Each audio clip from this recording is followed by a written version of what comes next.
Pernah ada kejadian menarik di zaman Imam Syafi'i rahimahullah.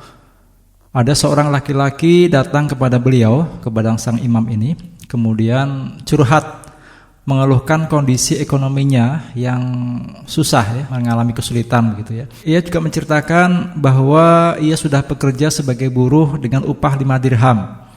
Tapi 5 dirham itu tidak cukup untuk memenuhi kebutuhannya. Setelah mendengarkan curhatan laki-laki ini, Imam Syafi'i memberikan nasihat kepadanya.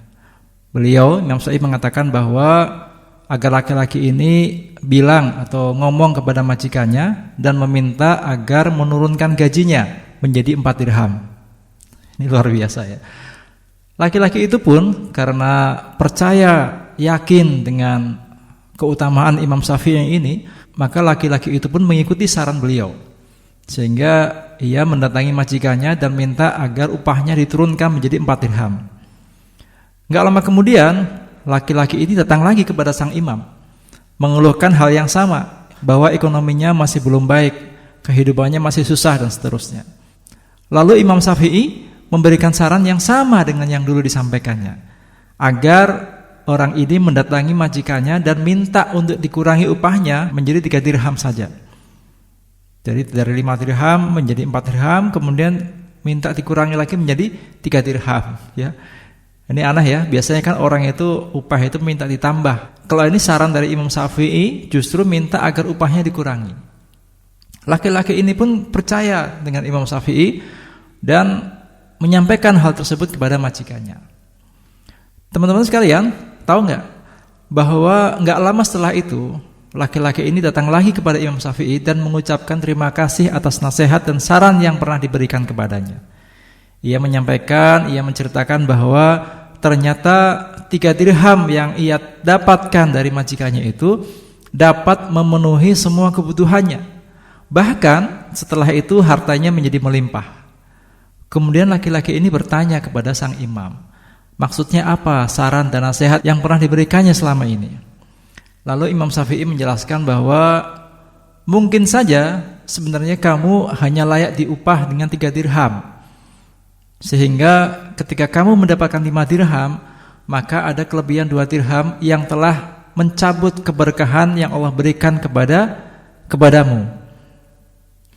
Kemudian Imam Syafi'i bersair dengan syair yang sangat terkenal ya, Jumi al-haram alal halali liyuksiroh, dakhalal haramu alal halal faba'saroh.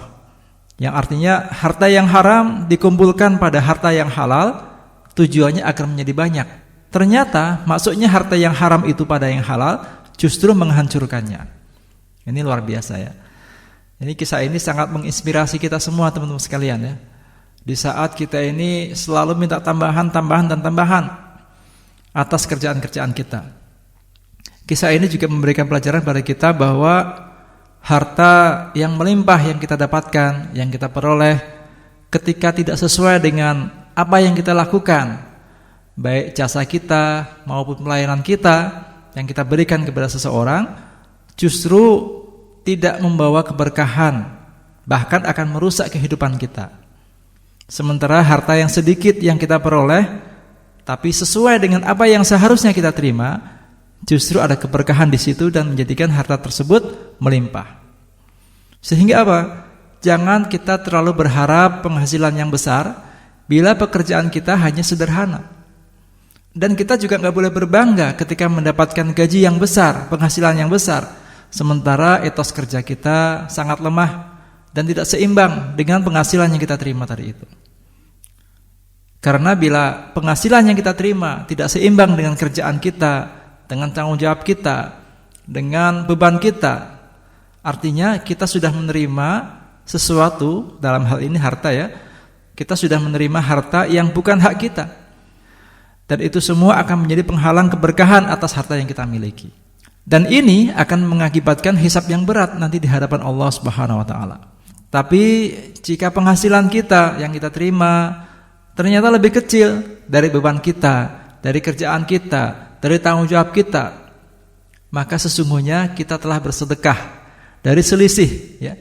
Misalnya kita layak digaji 100, ternyata kita cuma digaji 80.